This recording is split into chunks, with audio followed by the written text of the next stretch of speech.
Naisip mo na ba kung paano nakagagawa ng isang matibay, nababanat at halos perpektong disenyo gamit lamang ang napakanipis na mga hibla?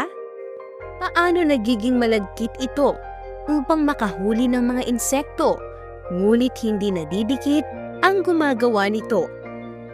Bakit kaya ang disenyo nito ay nananatiling matibay kahit tinatamaan ng hangin o nababangga ng mga lumilipad na insekto?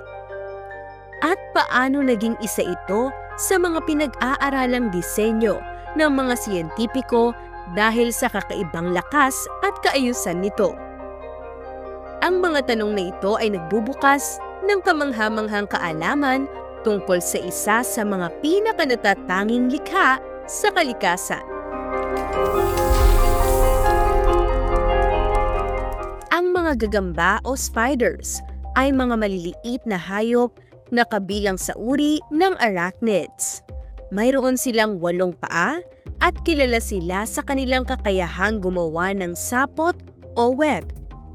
Matatagpuan ang mga gagamba sa halos lahat ng bahagi ng mundo, maliban sa pinakamalamig na lugar. Mahalaga sila sa kalikasan dahil tumutulong silang kumontrol sa dami ng mga insekto tulad ng lamok at langaw. Bagaman may mga gagambang may lason, karamihan sa mga ito ay hindi mapanganib sa tao at mas pinipiling manahimik lamang sa kanilang tirahan. Ang sapot ng mga gagamba ay binubuo ng isang natatanging materyal na tinatawag na silk o hibla. Ang silk na ito ay ginagawa mula sa mga protina na nanggagaling sa kanilang mga silk glands na matatagpuan sa kanilang tiyan. Kapag lumalabas ang likidong protina sa kanilang spinnerets, ito ay tumitigas at nagiging matibay na hibla. Ang mga hiblang ito ay magaan, nababanat, at mas matibay pa kaysa sa ilang uri ng metal kapag ikinumpara sa kapal nito. Ang pagdidikit-dikit ng sapot ay dahil sa malagkit na sangkap na inilalagay ng mga gagamba sa ilang bahagi ng kanilang web.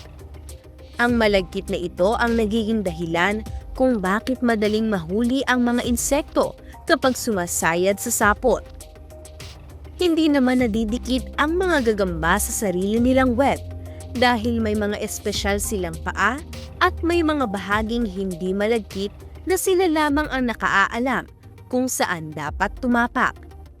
Dahil dito, nakagagalaw sila ng maayos habang naghihintay ng kanilang mahuhuling pagkain. Ang disenyo ng sapot ng mga gagamba ay madalas na pabilog o may hugis na parang gulong. Ang ganitong disenyo ay epektibo dahil kayang takpan nito ang malawak na espasyo gamit ang kaunting materyal lamang. Nakatutulong din ito upang madaling maipasa ang pagyanig sa buong sapot kapag may nahuling insekto. Epektibo ang ganitong disenyo sa mga lugar na madalas daanan ng mga lumilipad na insekto tulad ng mga hardin, kagubatan, at mga sulok ng bahay. Natuklasan din ng mga siyentipiko na ang natatanging disenyo ng sapot ng gagamba ay may kakayahang makatiis sa malalakas na puwersa nang hindi agad napupunit dahil ang mga hibla nito ay nagtutulungan sa pagpapahina ng puwersa o impact.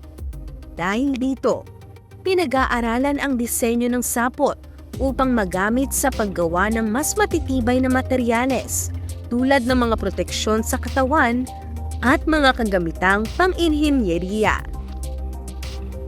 Para sa maraming tao, ang ganitong kahangahangang disenyo at katangian ng sapot ng gagamba ay nagpapakita ng karunungan at kamanghamanghang pagkakalikha ng dakilang manlilikha. Dahil sa sobrang husay at kaayusan ng pagkakadisenyo nito sa kalikasan. Sa pagmamasid sa mga kamanghamanghang disenyo at kakayahan na makikita sa kalikasan, makikita natin na hindi matatawaran ang karunungan at kaayusang nakapaloob sa bawat detalye nito. Mula sa mga pinakamaliit na nilalang hanggang sa kanilang mga natatanging katangian. Patuloy tayong nabibigyan ng mga halimbawa ng talino, kagandahan, at mahusay na pagkakadisenyo na nagiging inspirasyon sa agham at sa buhay ng tao. Ipinakikita rin nito na ang kalikasan ay hindi lamang basta nabuo, kundi malayuning nilikha ng dakilang manlalalang upang magbigay ng kaalaman, pagkahanga, at pagninilay sa mga tao. Tunay na ang mga ito ay mga wonders of creation.